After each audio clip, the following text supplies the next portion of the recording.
গত বুধবারে আমার মাসিতো বোনের ছেলের 21 দিনের নাম রেখেছে। তো আমাদেরকেও বলেছিল, আমরাও গিয়েছিলাম।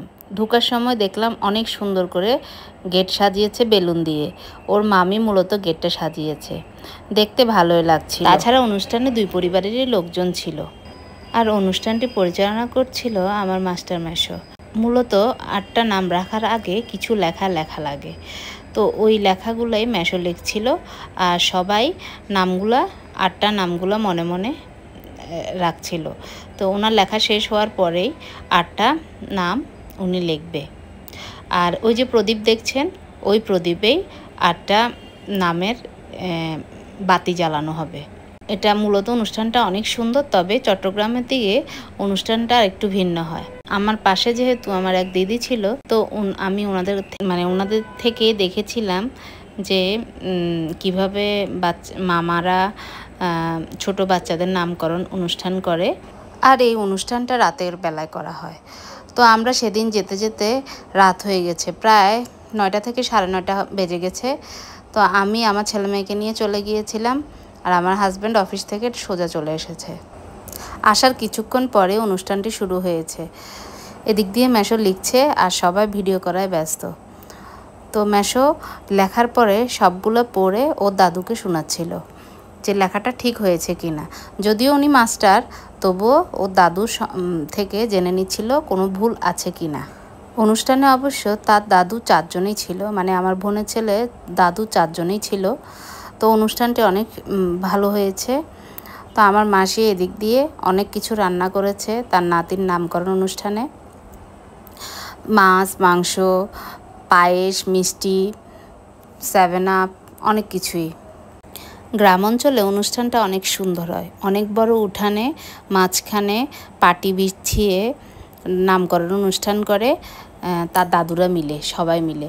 তো এখানে যেহেতু ভাড়া বাসা, তাও এখানে তো আর এত বড় স্পেস পাওয়া যাবে না, তাই ওর দাদু একটাই লিখছে, আরগুলা চারদিক দিয়ে ছিল, তবে বসতে পারে নাই, বসার জায়গাটা হয়নি। তো এখন মেশো নামগুলা লিখে আমাদেরকে দেখাচ্ছিল, তো আমরাও ভিডিও করে নিলাম। আর আমি দুষ্টামি করছিলাম যে এটা হচ্ছে প্রমাণ। তো উনিও সুন্দর করে ধরে আমার দিকে তাকিয়েছিল। অনুষ্ঠানের শুরু মাত্রই এরপর মেশো খাতা, যেটার মধ্যে লিখেছিল যে পৃষ্ঠাটার মধ্যে, ওই পৃষ্ঠাটা একটা খাতার মধ্যে লুকিয়ে রাখছিল।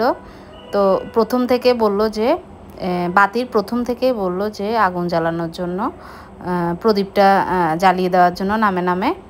তো জ্বালানো শুরু করলো। তো ওখান দিয়ে অনেকে ভিডিও করার জন্য ব্যস্ত ছিল। এর মধ্যে কারেন্টও চলে গেছে, প্রচুর গরম ছিল, আর মেশো বলে বলে দিচ্ছিল কোন বাতির কোন নাম। তো সেই হিসেবে আগুন জ্বালানো হচ্ছিল। আর এদিক দিয়ে গরমে সবার অবস্থা খারাপ, এর মধ্যে অন্ধকারও। তো অনেকে ফ্ল্যাশ লাইট জ্বালিয়ে রাখছিল, আবার চার্জারের বাতি।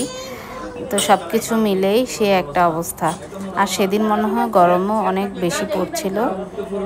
তো যাই হোক, যেহেতু রাতের অনেকক্ষণ বেজে গেছে, প্রায় 10টা 10:30 বেজে গেছে, তো মেশো বলছিল যে তাড়াতাড়ি জ্বালিয়ে দাও। আর অনেকে বলছিল যে প্রথমটা জ্বলছিল বেশি, আবার দ্বিতীয়টা জ্বলছিল বেশি। আর এখানে একটা কথা হচ্ছে যে যে প্রদীপটা বেশি জ্বলবে সেই নামটাই আগে হবে।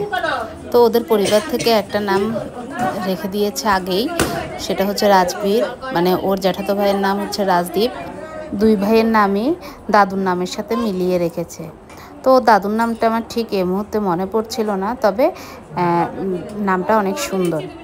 তো ওদের যে নামটা ওরা ঠিক করে রেখেছে, ওই নামটা অনেক সুন্দর, রাজবীর। তো আমারও খুব পছন্দ হয়েছে, আমার না শুধু সবারই পছন্দ হয়েছে। তো নামটা জ্বলছিল ওইটা, আর 3 নাম্বারটা অনেক জ্বলছিল, ওইটা হচ্ছে সৃজন মনে হয়। যাই হোক, আর 2 নাম্বারটা হচ্ছে শ্রীহান। তো মোটামুটি নাম সবগুলাই সুন্দর ছিল। তো আমার বোন তো বলে রাখছিল যে না, রাজবীর হবে নাম, এটা জ্বলুক বা না জ্বলুক ওই নামটাই হবে। তো আমরাও তাকে সমর্থন করছিলাম যে ঠিক আছে, ওই নামটাই ঠিক আছে, ওই আর এমনিতেও ওই নামটা সুন্দর। তো বাতিগুলোর মধ্যে এমন তেল দিয়েছিল যে এগুলো নিবার কোনো নামে নিচ্ছে না। তো পরে আমার মেশো বলছিল যে যে নামটা সবার আগে জ্বলবে বা সবগুলো নিবার পরে যে নামটা থাকবে, যে নামটা চলবে সেটাই মূল নাম হবে। যাই হোক, মূল নাম তো ওরা ধরে রেখেছিল। তো পরবর্তীতে সৃজন আর শ্রীহানা ছিল, এগুলা নিচ্ছিল না, কারণ যেহেতু দেখছেন অনেক তেল, ওই তেলের জন্য বাতিগুলা নিচ্ছিল না। যদিও পঞ্চপ্রদীপ হলে ভালো হতো, কিন্তু ওনারা মাটির প্রদীপেই নামটা দিয়েছে। আর তো শেষ পর্যন্ত শ্রীহানেই নামটা উঠেছে। আর আমার বোন বলছিল যে রাজবীর, দেবনাথ, শ্রীহান নামটাই হবে।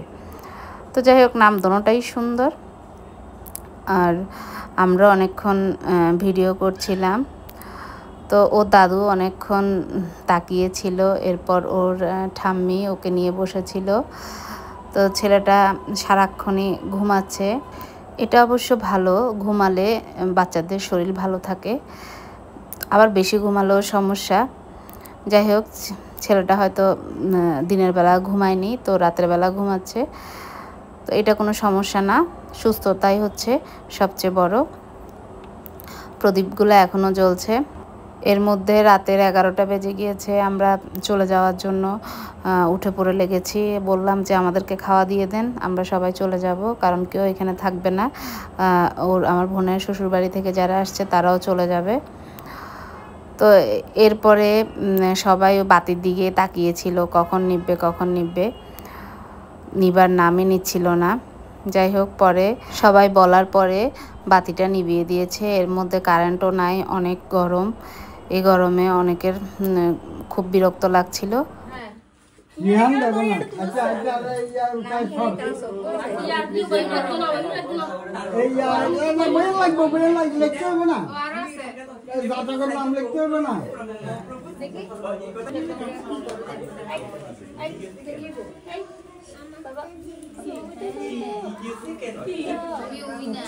ফোন করছে, কোনো যাইবো রোমান আসবি, নাম দেখে খারাপ বাবা, কত সুন্দর নাম,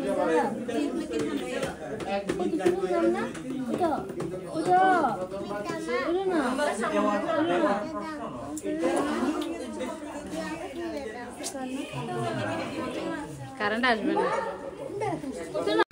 তারপর কাগজটা ওর পিসির হাতে দিয়েছে। মেশো বলল যে তোমরা এবার দেখে নাও সব কিছু ঠিক আছে কি না। এটা বলেই মেশো চলে যাচ্ছিল। এরপর ওর দিদাদের কাজ, দিদারা তাদের আনুষ্ঠানিকতা পালন করছিল।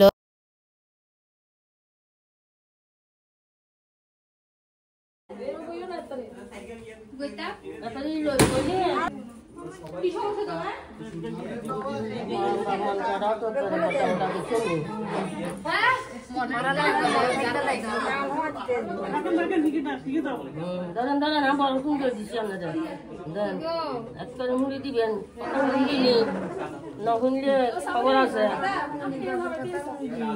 দিদার করে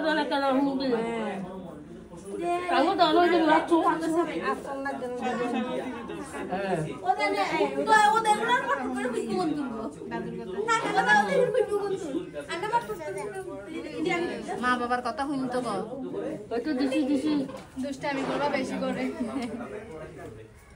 কোনা খাই কফিরা দুষ্টামি করলে দেখুন কথা শুনবি দেন এবার আমরা দেন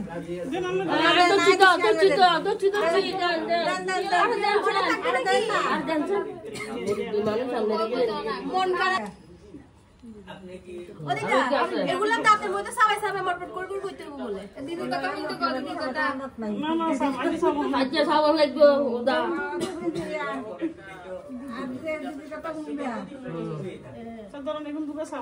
এখন নামটা উল্লেখ করে দিছি, আমি বলবো যে কোন দিন নামটা উল্লেখ করে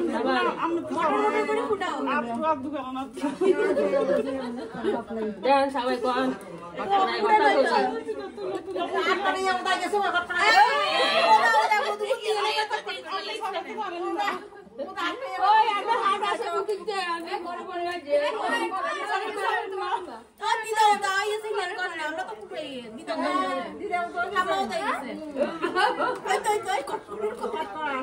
এখন আফসোস করি যে আমার ছেলে মেয়েগুলোর সময় একটা ভালো মোবাইল ছিল না এই স্মৃতিগুলো ধরে রাখার জন্য।